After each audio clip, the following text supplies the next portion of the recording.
Ani, Anishnakana Nishnabek. My name is Vernon Root, and I'm here to write some history as to how the service of social services have come to be. It was a long time ago. Meuja. Kinotamaga Anishinaabe. The Anishinaabe people helped themselves a long time ago. And some might even remember the word relief, a relief of called help. Kinatamagaza onen nendwendang. There you go. I would say the relief system has always been in existence for a long, long time, because the responsibilities of our people, whether they be the warriors or the protectors or even the food providers, those food providers were a form of helping our people, for those who couldn't go out and hunt and fish and provide food for themselves. But yet they could be part of the community and really provide assistance in another way, another form. So relief and the service of social help existed for a long time. More recently, when we come into the Indian Act era, we have come across those situations where money was a tool for survival, and so that tool of survival really was dependent on people, such as families going out, or the men going out during the wintertime and logging and producing either some form of firewood so that they could earn money in that way. And then there was also in other parts of the season where handicraft was made, so that it too could be sold, so that there could be a form of survival. But for those who couldn't, and perhaps who were in need of relief, there were systems in place to help with that. The actual relief is indicated in our minute books of the late 1800s, maybe in 1890s. That's where I first seen a motion that was passed by council giving relief to a widow, perhaps. And that relief came in the form of firewood. That firewood that the woman needed to cook her food and to provide heat. And so she was given relief to help with her survival. And that's the first time I came across a written, let's say BCR or a motion helping people. After that, there were many more, of course, resolutions and motions, especially in the First World War. Because in the First World War, a lot of the men went overseas. And when they went overseas, that meant there was a lot of families that needed some form of support within their families, their family units. there was the need for money to buy food. There were many gardens, of course, in place where people survived from, and even some kind of work. The work varied. Women done a lot of things to earn money and to earn food and to earn that survival for their family while the husbands were away. But every now and then, there was somebody, of course, in need, whether they had broken bones or maybe some physical hurts that prevented them from supporting their family. And that's where they needed some form of relief. And they would go to council. And the council then, at the time, would provide whatever was necessary to that family. So the family that was on their own was helped. Kinadamagasuk, Kamana Ikitosinoa, Gavinoa, Shunya, Videbanamat, Muja. Abdeki Quetuok, Mishu Quetuat, Minat Magazat, Kitem Kutma, Mishu Kadem Book, relief. So the relief system stayed in place all through the First World War and even through Depression times and into the Second World War. After the Second World War, the relief system changed because there was much more opportunities. Nakiwin gibatinat, there was lots of work after the Second World War. A lot of our people also went out working. They would go to fruit farms. They would do things that needed harvesting of some sort, whether it would be to the local farmers. And some even went out to work in factories. So a lot of our people then became workers. And that was, let's say, in the 50s. And that started the ball rolling in terms of the economics of our community. Nakiwin gitemgut, aish, kindoenjga debde kiabe, wajab modsing, duen dagut wijum, kanogegun kia.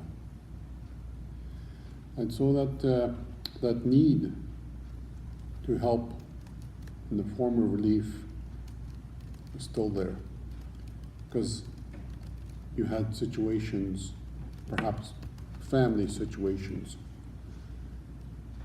where there were deaths or there were other forms of disability.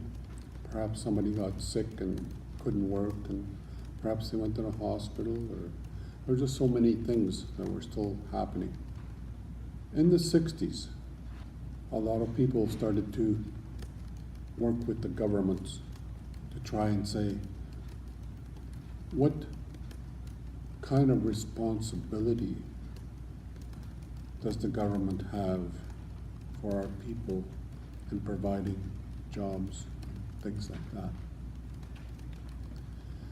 Well, in those open discussions with lots of leaders across the country, one such discussion and one development of a service came about, and that was called the 1965 Welfare Agreement. The 1965 Welfare Agreement is the only one in Canada. It was the people in Ontario that were able to convince and negotiate and develop a service for people, our people, that would provide this relief system. And so in 1965, the program came to Saugeen. And our very first welfare administrator was a fellow called Alfred Thompson. Alfred worked as the welfare administrator for a few years, and in 1967, another change came about, and we had Canada, where they looked at recognizing a province of Ontario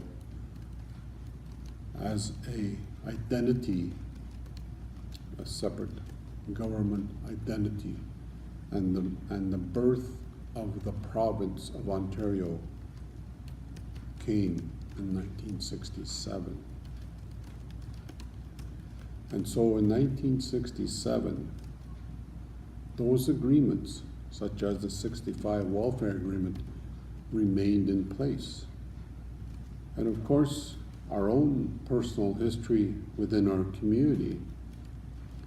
There was a fella by the name of Ronnie George, who also was involved in the welfare administration, as well as a band administration.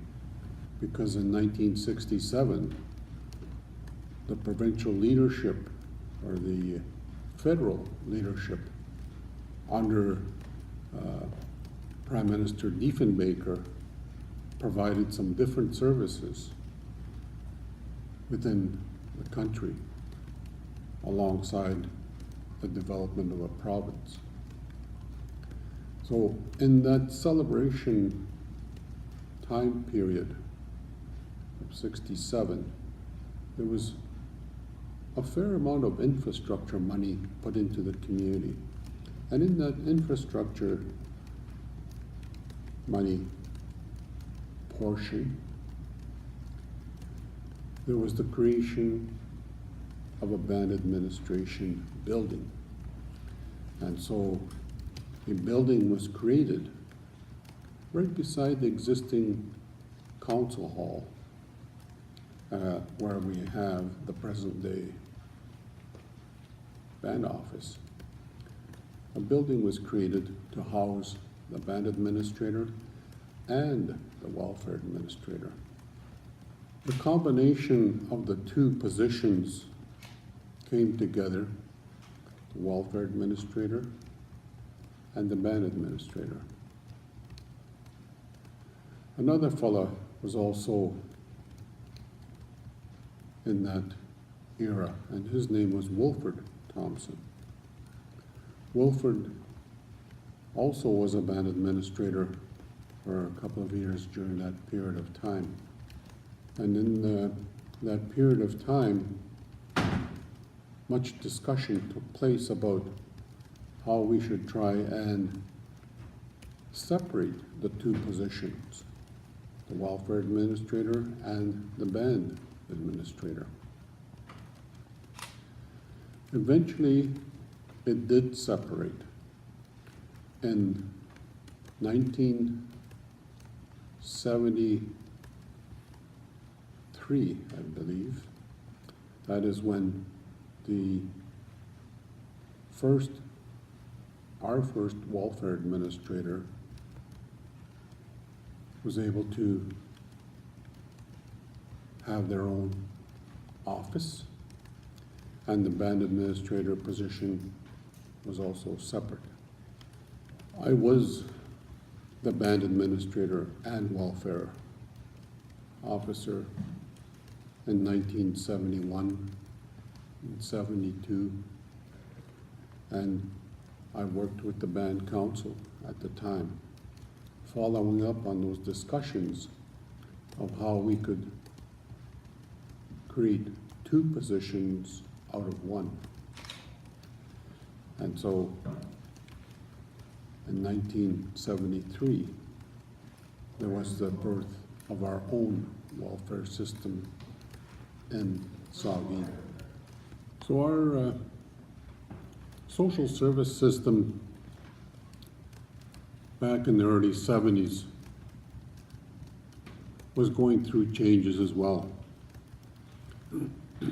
And at the time,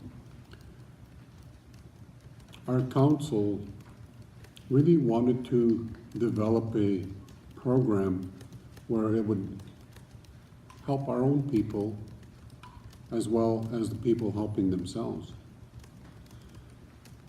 At the time, in the early 70s, we wanted to have a Make Work program, which is similar to Ontario Works, believe it or not. But we weren't allowed to do that because the guidelines of social service was that people were not to be put in a position that they must work for their money. And so the social service remained idle for a number of years. It wasn't until recently that there was change that came about, and the actual guidelines of Ontario Works was developed. And so those guidelines of Ontario Works are what we see today. We also see a building today. Because before, our previous offices for social service was up at the existing Met office. And sometimes it wasn't appropriate for our people who wanted to get help because they were put in an embarrassing situation, and they had to wait in a common room, and sometimes they were sitting there with ones who were doing business with band council and other types of business. So, and they were put in a position where it was uncomfortable for them. And so it was then that council really wanted to find a space separate in a way from the band council office. And it was the old police building beside an existing school that provided that space for social service. And today, our social service building still exists in the same location. And we have many more workers involved in social service. Because of the Ontario Works, the opportunities that are given to people are of a higher quality, where you have education opportunities, even training. And so the old relief system that has over the years changed into the existing Ontario Works has come a long ways, and it's provided a lot of help and support for our people, and we hope that it continues to do so in our future. Mi gwech kib zindoik keni attendamon kabajnaguk abitemguk kei minad magazat maganishnabe Nagogeinwa Piers Chigajik Kainwa Win Magawat Amunandagzam Game Shumgoit Mishum Geopana Migwich Gibbs and Doik.